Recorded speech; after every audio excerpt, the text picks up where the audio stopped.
Hello, I'm Dr. Lisa Belisle, and you are listening to or watching Radio Maine.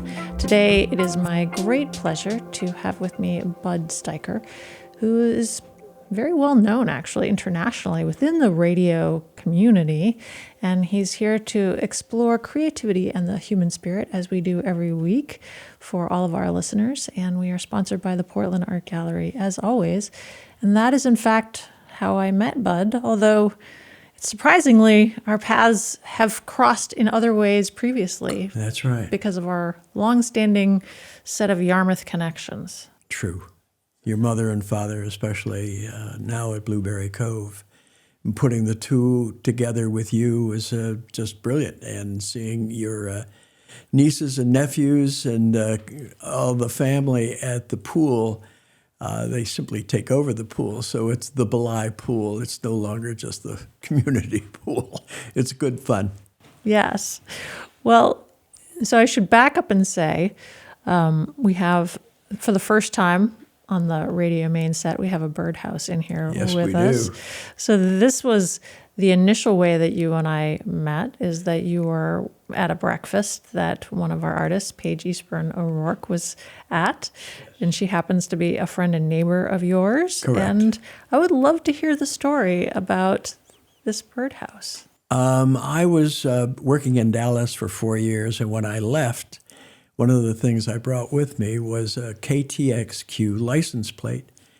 Having no idea what to do with it, I just brought it. I thought it was kind of cool. And realized when I got to New England, Maine, that a lot of people took license plates and used them as a roof on a birdhouse. So I did that, but the birdhouse was just wood. And after having met Paige, I thought maybe she could do something with it. So I gave it to her, and she created what I think is a simple masterpiece. It's obviously a Texas theme, and in the back is the antenna of the radio station. I mean, and she, I think, had a good time doing it, and I won't allow birds to live in it because it's kind of a treasure, so it's sitting on my bookshelf at home.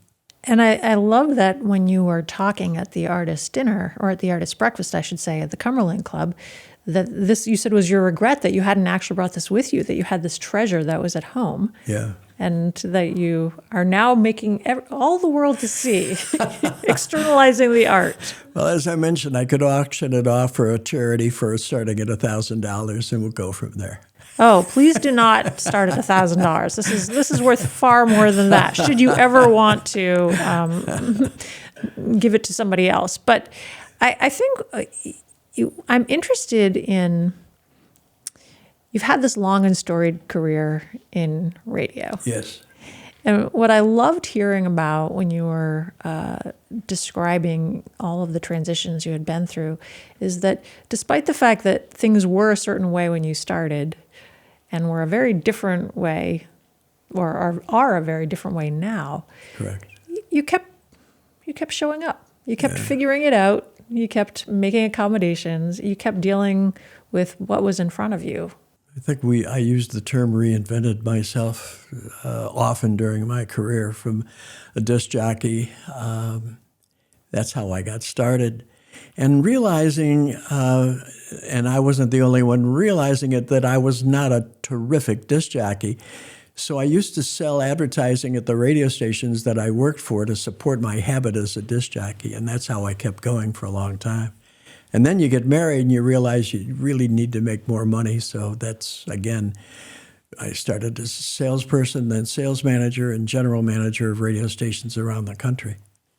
It was a great gig. And then internationally, I was lucky enough in 1996 to move to Budapest, Hungary, and put our first radio station in Europe that was privately owned, or in Hungary that was privately owned.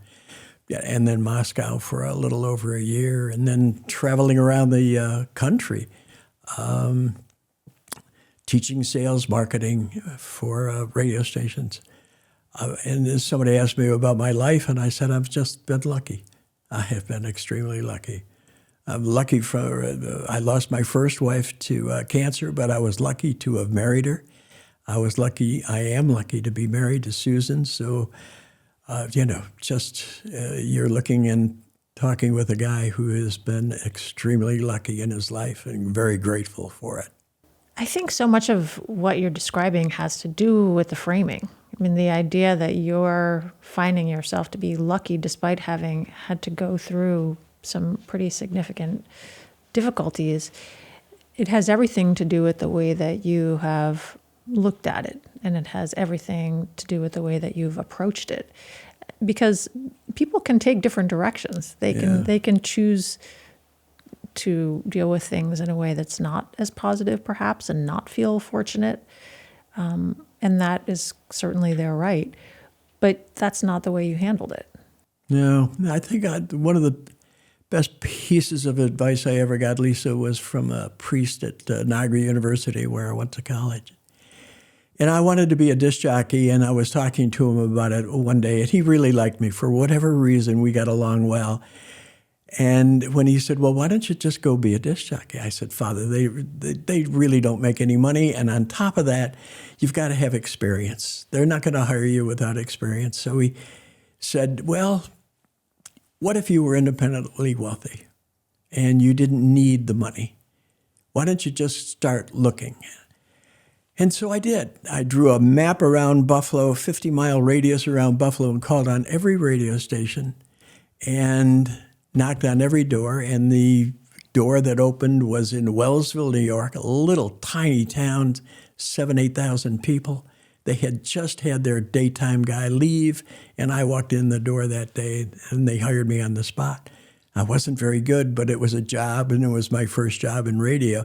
And I think since then, when I've really fallen on tough times financially, I've tried to think of myself as being independently wealthy, because employers can smell somebody who is desperate for a job. But if you're independently wealthy, and my kids abuse me about this all the time, if you're independently wealthy, you don't have to worry about the money. So if you have that kind of a positive attitude, it gets you a long way. That's goofy. I think it's great. I mean, I think it's because you're absolutely right. I mean, if you're trying to sell yourself, but mostly because you're selling it out of a desire to escape not having money, then people aren't going to hire you just because you need them. And if they're thinking about hiring you, they know they can push the price down. They don't have to pay what you want to be paid because you're desperate. So if you don't appear desperate, if you appear like you're looking at this job, you're considering it, it makes the attitude, as Lisa, both of us know, if you've got a positive attitude in life, and somehow I've always been able to maintain a fairly positive attitude, you've come a long way with that kind of a attitude. I have a lot of respect for the work that you did in sales. And part of the reason that I have a lot of respect for this is because when we first were on the air, and I believe we were called the Dr. Lisa Radio Hour and Podcast, and we were with WLOB, we actually bought airtime. So that meant I bought airtime, which meant I sold ads. And it is not easy to sell ads for a radio show. And I'm glad that you're laughing because you are absolutely probably thinking, wow, that's pretty ridiculous. And how did she do that? It is. It's a bear. It's very hard. Really, really tough. A lot of people don't survive it. I remember, this is a terrible story. I was married to Debbie, my first wife.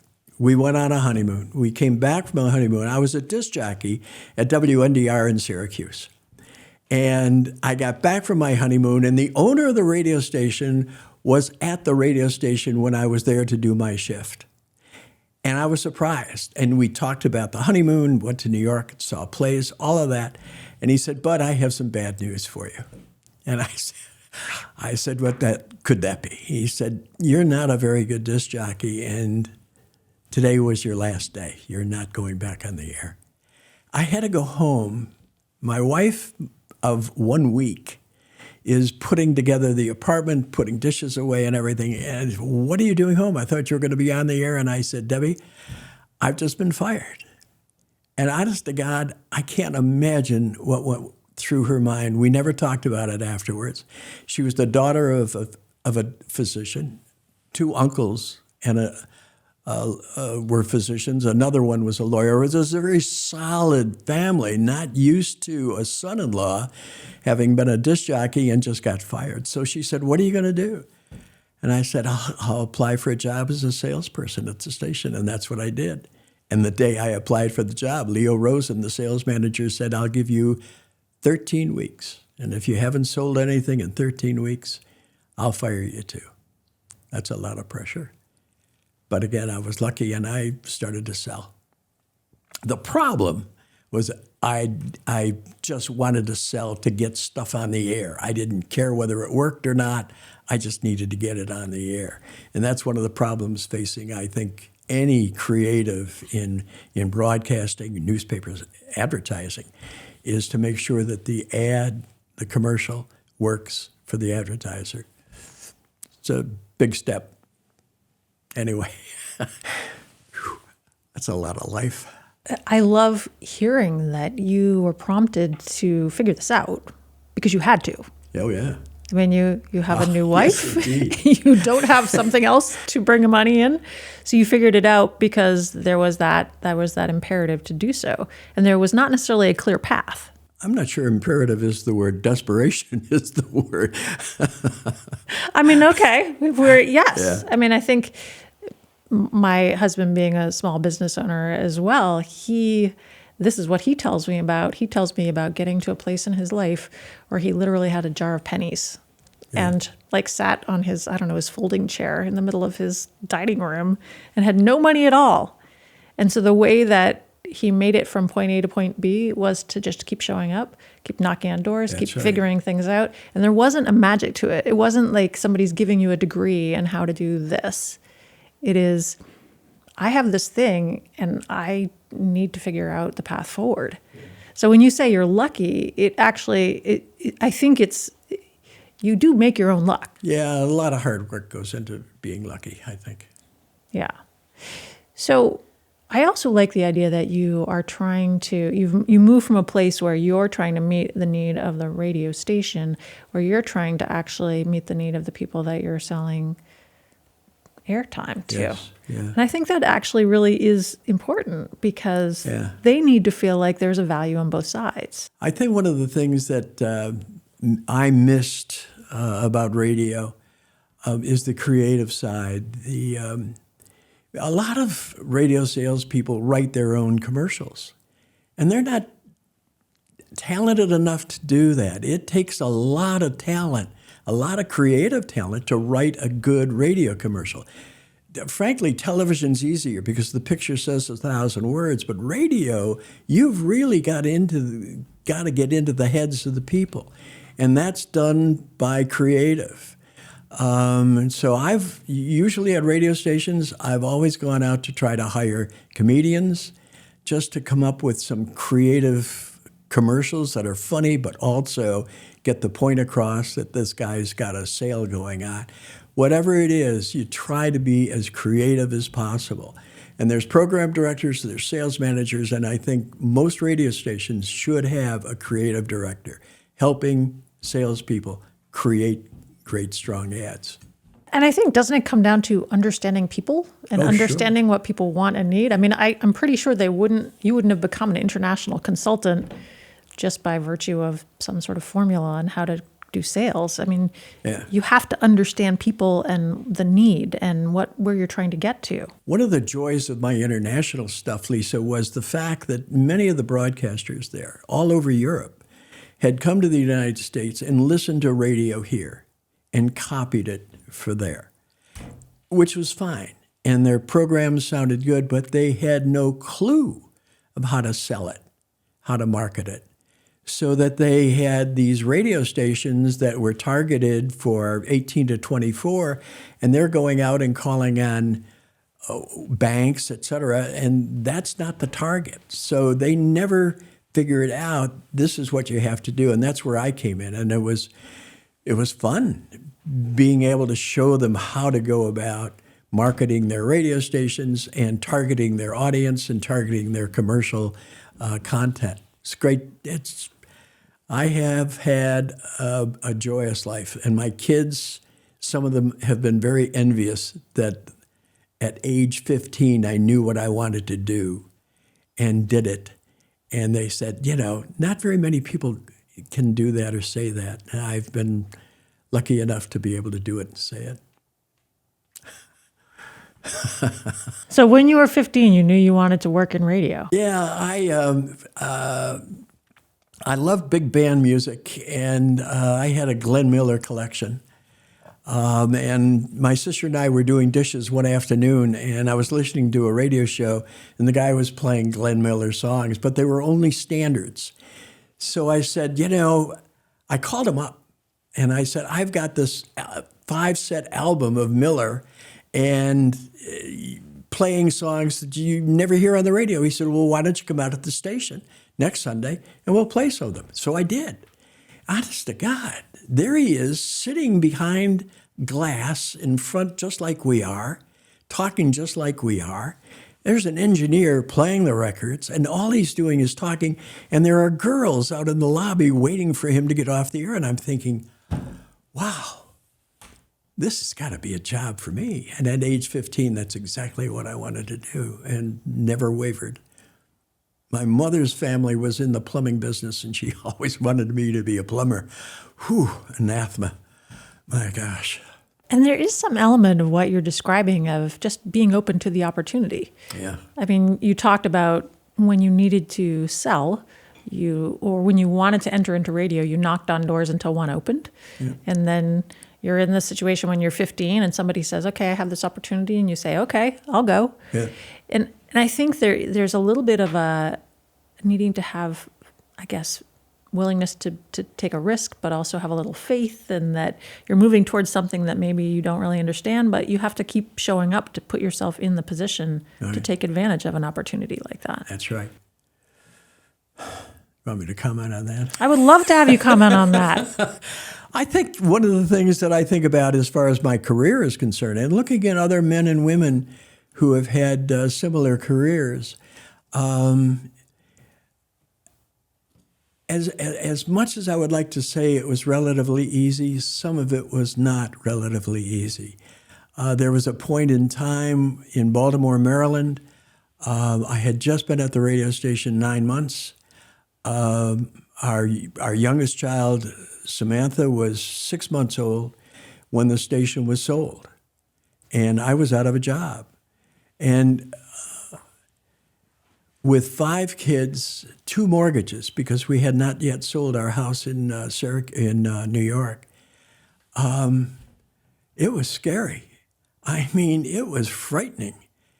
But somehow, through the enormous help of my wife, supporting me, encouraged me, and again, going back to being independently wealthy, taking the train to New York City, and knocking on doors there, and not trying to give them the clue that I was scared to death.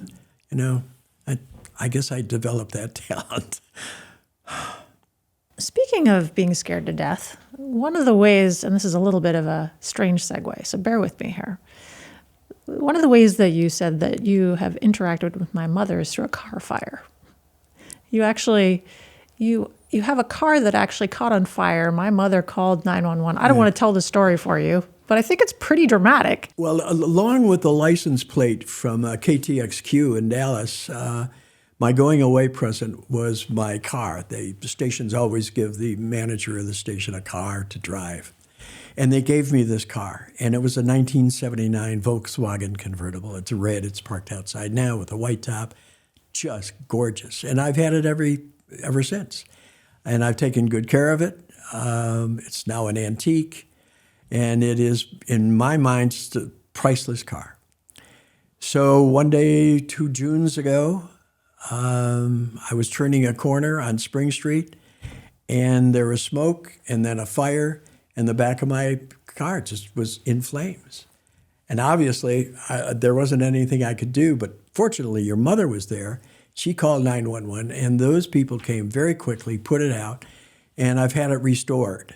So it is in mint condition again, but and I drove it by your mom's place this past, what day is today? Sunday, I think.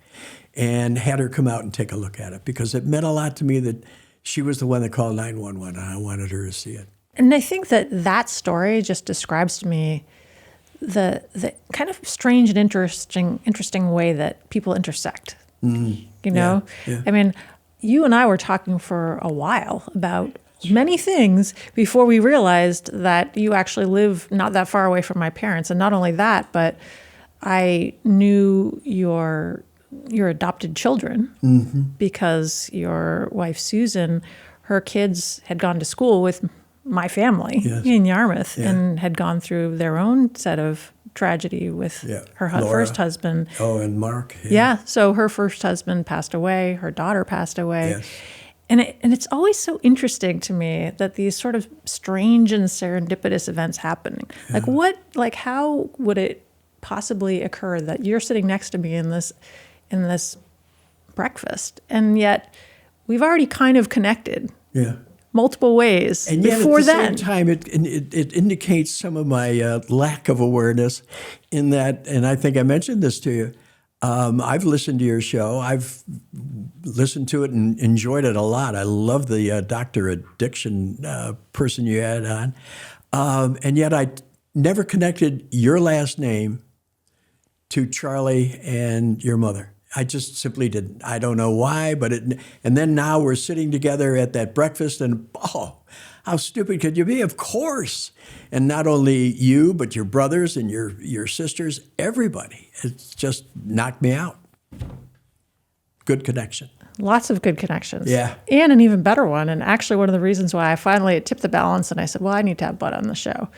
That you work as a standardized patient. I do. I mean, so you have even that healthcare connection, and it's something that's really fascinating to me. Well, Tell me how that happened. Sometimes people will ask you, what do you do in retirement? And I said, I teach doctors. Oh, really? A friend of mine, you might even know him, Steve Larnard. Dr. Steve Larnard was a friend, and he asked, what are you going to do when you retire? And I said, Steve, I have no idea. So he suggested that I talk to the people at Maine Medical Center on Brighton Avenue about becoming a standardized patient. And that's what I did. And we are people, men and women, young and old, who get dressed in johnnies, are sitting in a room with a stomach ache or a pain in the back or a headache or an injured arm or whatever injury or illness that we have. And the intern or whatever, third, fourth year student at Tufts comes in and tries to figure out what's going on with a series of questions. And then we are then given the opportunity, Lisa, to critique that person, not from a medical point of view, but from the point of view that when you entered the room, Lisa, you never looked at me.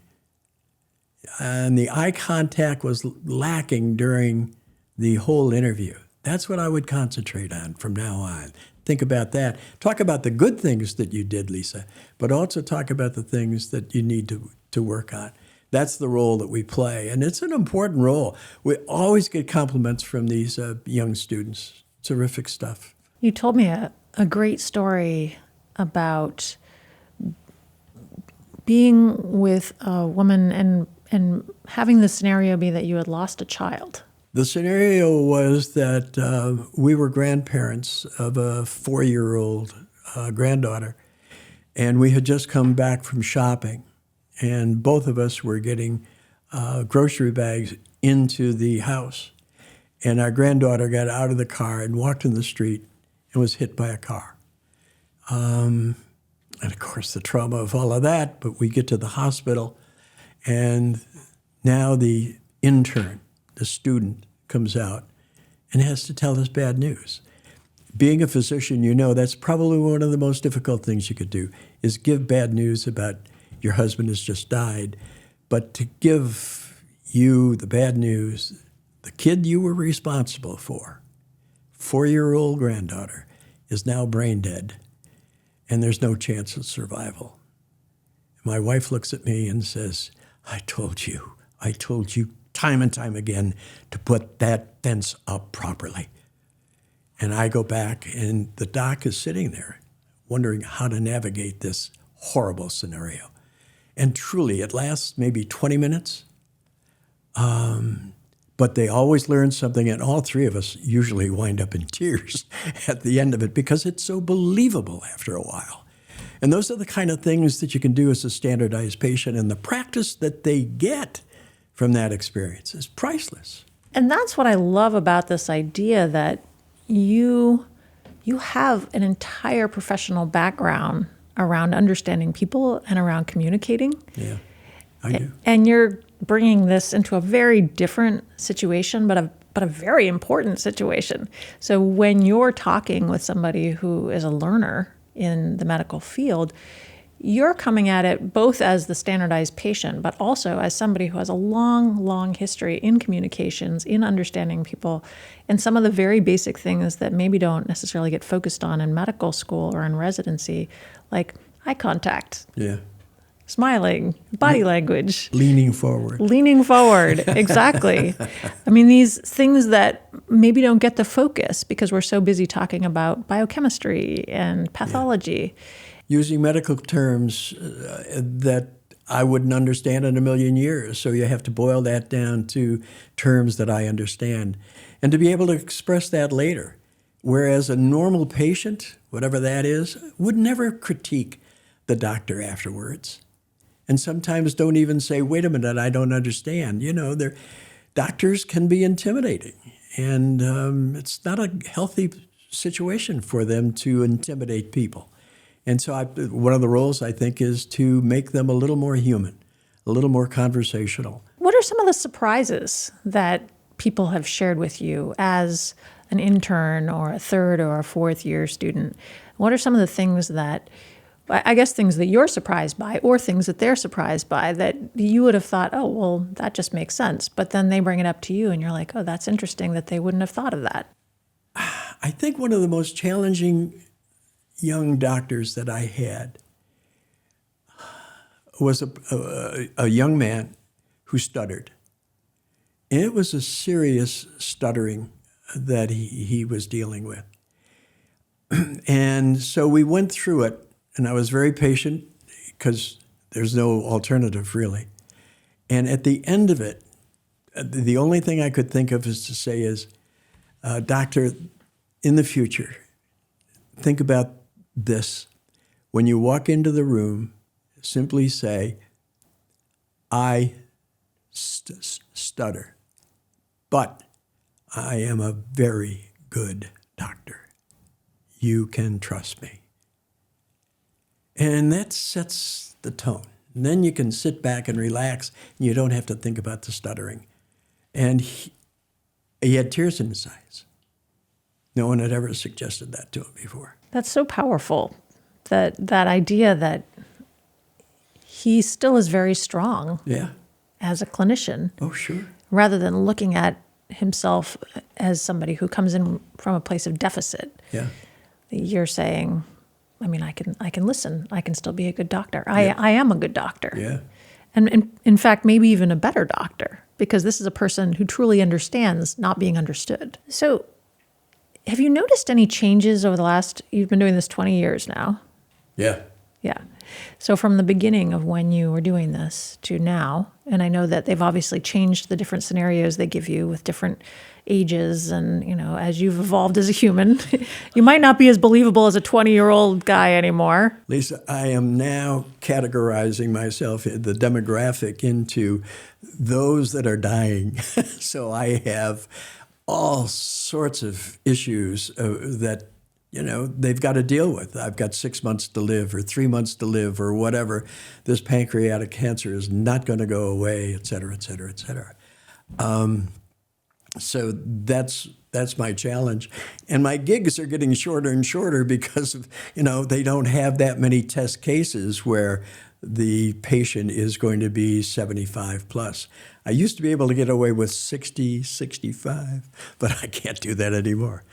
And 20, forget it. So have you noticed anything about the students over time? Is there, I mean, the people who are, so you've clearly changed as a standardized patient, but I'm guessing that the people that you were working with 20 years ago versus the people you're working with now, are there differences? I'll tell you the experience in my life, and I can go back to radio sales. When I started in radio sales, serious radio sales at serious radio stations, there were no female salespeople. None.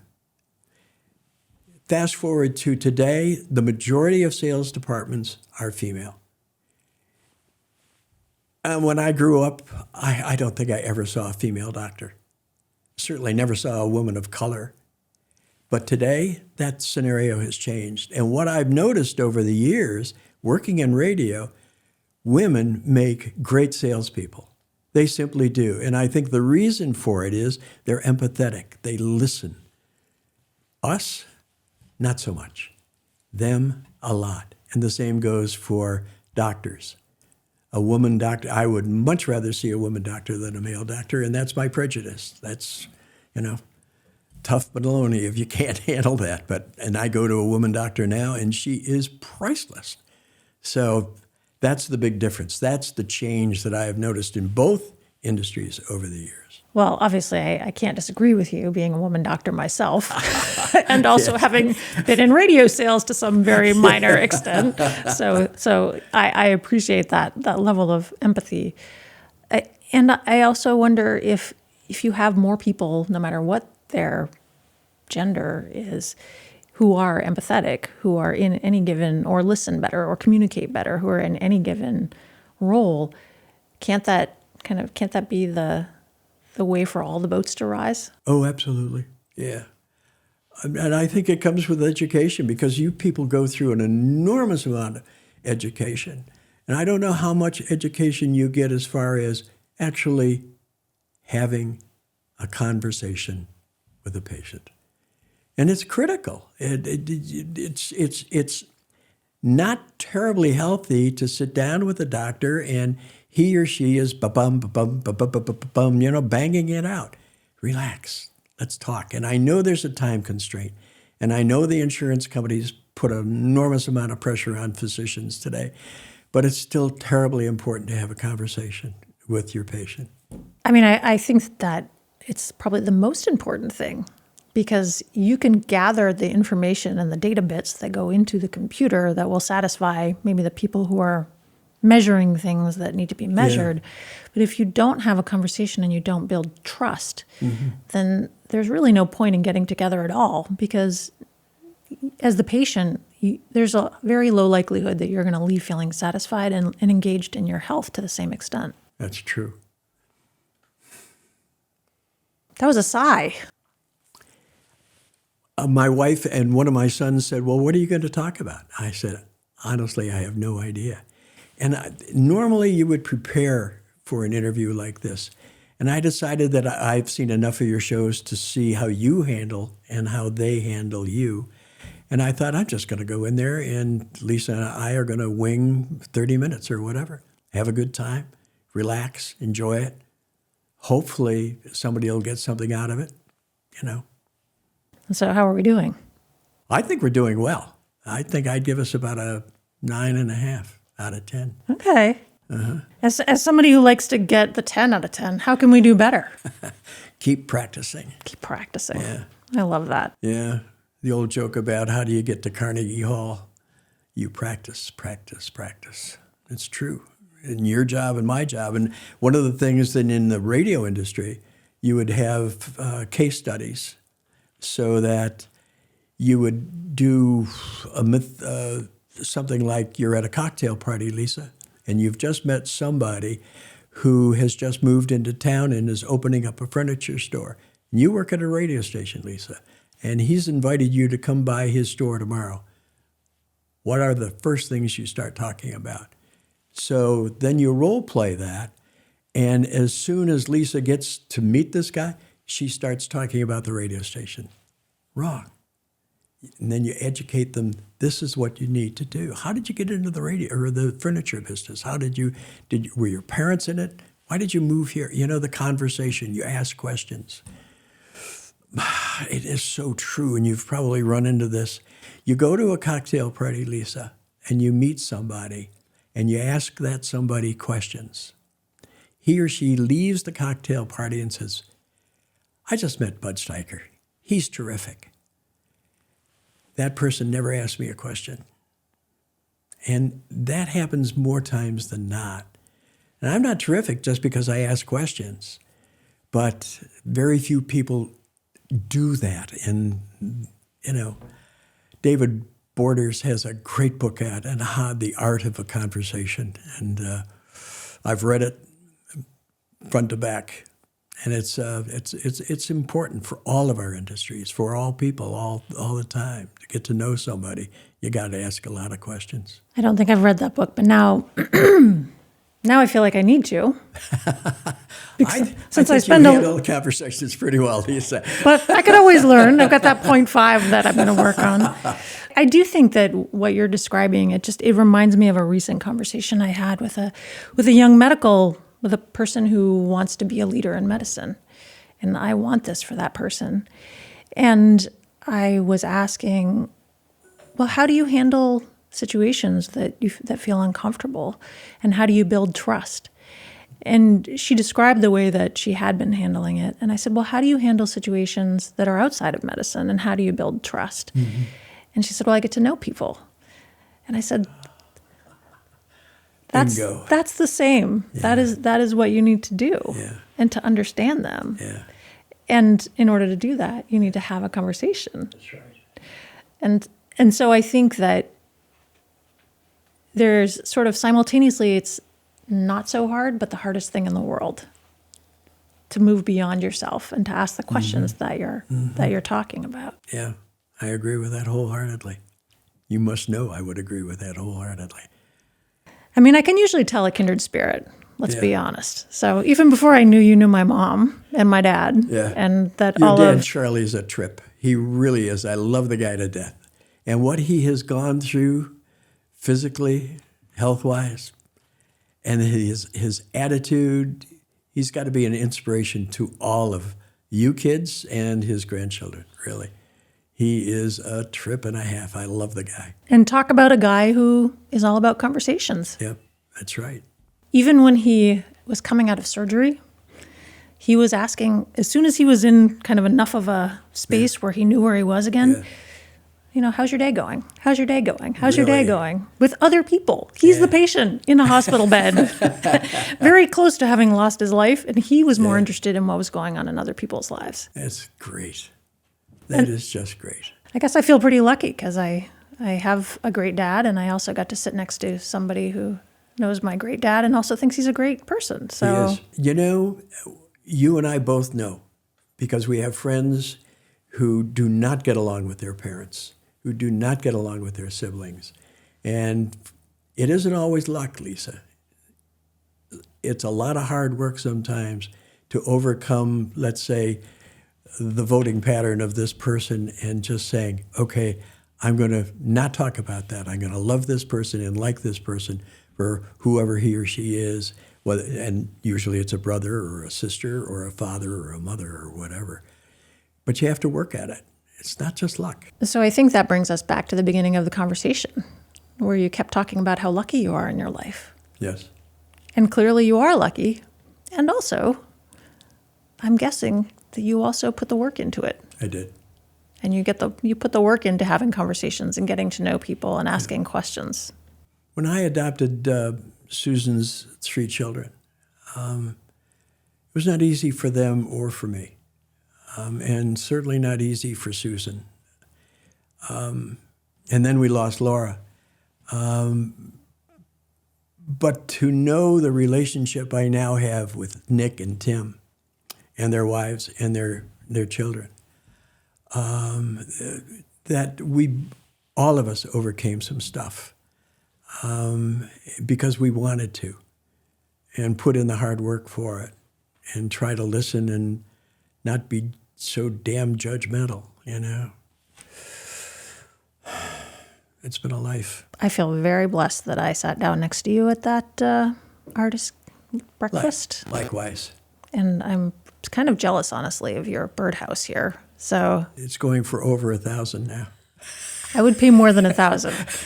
My husband will tell you I'm not a great negotiator, so I've just got to say that right out front. But it's a great birdhouse. It's probably priceless, actually. If I were you, I wouldn't even put that possibility out there. It's like my Volkswagen convertible. It's not for sale. Well, but doesn't it belong to your son now? Yes, well, actually, I did sell it to him for $1. For $1. And then he renovated it. He spent, I think, $12,000 renovating it. Well, so your Volkswagen convertible is sort of the emblem of Bud Stiker. You're continually rising from the ashes.